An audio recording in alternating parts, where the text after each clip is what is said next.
mote bono yo mote genere tare no mote no moshari o chai urwa ma bo fu itane ye mori vie urwa yin kubo itana na vije fanyu wa kata ku gboro ke na mono na boro magui ke mero ma yobune na kije gbunu diko ku yo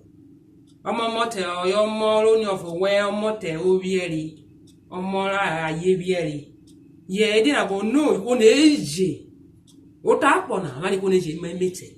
amani ko na eje o ta pona je meshari kide metana iko na eje mete ke je owo ku go kota ne e shari ibe ke ye mru ma wo bi oyin oyero iko na eje meshari ke je owo ku go kota ne e ibe ke mru ma bi oyin ero kide metana o shari owo ba yo yin mru ma yo mo ifo ko to ena we wo moto wewe wo shari o meme moto mewe je mo shari kide metana ebere osere wie webi ona ebe boyi wo shari boyi ebere oniwa nu re ebe boyi wo moto boyi oya mani ko leje ovovo abe bi gwese ko ne di kwate mote ana shari wo so ko mote kiti wo die ke wo nu re bo ono wie we o shari wie we o shari obo ka wie we ko leje memete ko leje shari eje amana na boyi ke awoto na nwe na kidie to bonere ofefe ne di yin etasa ke ovovorwa ivorere keke die uru ina na memete ina na memeshari die gwacha obo we na sansa re gwacha keke junute gwana ore so oro gwacha ururu mo gwajo to mo gwajo yin pepe ore gwe shita neje mo vo okay na le okay vo mi meta na yi vo shari di vie mi ni mo na dole ive mete wo ipono mere era je ko ke mo me shari ri so ma ni mo me shari na ora mo ko tu mi na emulote mi ni le bia iti era na ke kata ne anyi mo me shari fo ko te na aga te mo mete na ururu popo we na ururu we otokpo onyi popo we na onyu na volo kwata adika gare kwakware wo le oti eto iwe mi yere kemukemu amena se voni wokugbe ete le kwata na yin ke meshari na kigwe boyo agada ni me momo shari ejo wo momo shari ojo momote me momote me jo momo shari te yan ba eja na bo na vuwe ko lo fo je ne re aje gwe ita ime mete be me shari ta we vuloruwa ke e mo mete na oni of one mote ro wi mo na e mo na de beje die ino gbozigi kide meta na ino gbozigi we ko mo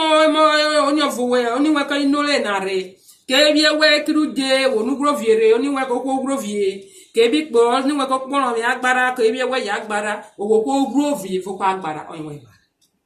ke bi wo ye wa agbara na o ke fo we pe oni na kan ya de zero we gwan wore wo gwan nu ko zigi wo gbe onya ka ke wo dume eto be se me share ni of se mo to bonu to nu ni of ni wo no be bia wo shito nu ni ba fu wo we gba tonyin ono ye ke we gba yin na wo we gba tonyin wo sa wo shoto obukori ni of oniwe edie me share ono ke we gba tonyin e mo yin na ye ti je ti du wo shoto ono ke we gba tonyin e na ye gweta na cha e je di broke ko wa uche na ko wa awon na gana wori du gana akeje vudu ni keje tenye wo tenye ru to rere ogogo wa woju we mere no wo jeti orwe gbara orwe wo ke awata ina no na o ta fara gwetale e mo emete be me shaita ora ta para se na ke wo ta miro wo to gbene kide metana wo miro wo to gbene wo wore na o ka voti na wo pa na elu ke wo karwa wero obi go ne room mi o na voti ata abeto boni ni we na kare ka fete do na ki ma vota na ti fo na na ka de one na are wo foto no yi kaka foto le ku ne ana mo lo titi ana egwa ore o mo titi ko o titi fo ana